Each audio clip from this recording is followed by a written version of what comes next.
একটা 16 বছরের ছেলে তার মাকে জিজ্ঞাসা করতেছিল যে মা, আমার যখন 18 বছর হইব তখন তুমি আমারে কি গিফট দিবা। তখন তার মা মিষ্টি কণ্ঠে বলতেছিল, বাবা, তোমার যখন 18 বছর বয়স হইব তখন তুমি চাই আলমারি খুইলো, ওইখানে তোমার গিফটটা রাখা থাকবো।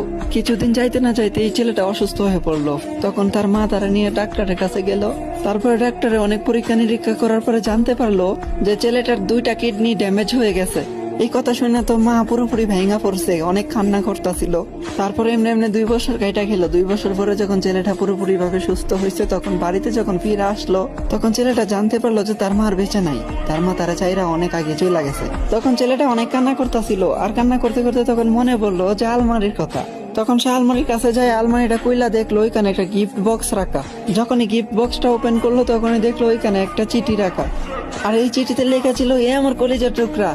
আরে ওই আমার কলিজার টুকরা, তুমি যখন অসুস্থ হয়েছিলা তখন আমি তোমার ডাক্তারের কাছে নিয়ে গেছিলাম। তখন ডাক্তারে বলতেছিল যে তোমার নাকি 2টা কিডনি ড্যামেজ হয়ে গেছিল, তুমি নাকি আর বেশি দিন দুনিয়ার আলো দেখতে পারবা না। তখন আমি এই সিদ্ধান্তটা নিছি যে আমার 2টা কিডনি আমি তোমার দিয়ে দিমু।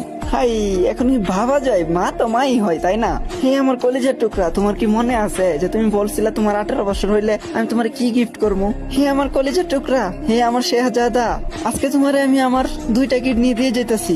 সবসময় নিজের যত্ন করো, সাবধানে থাইকো। হ্যাপি বার্থডে মাই সান। আরে এটাই হয় মায়ের ভালোবাসা। মায়েরা কখনো স্বার্থ খোঁজে না। আর আজকালকার ছেলে মেয়েরা মায়ের কদর করতে জানে না। আরে ভাই, সময় থাকতে মায়ের কদর করো, হারায় গেলে কিন্তু আর পাইবা না।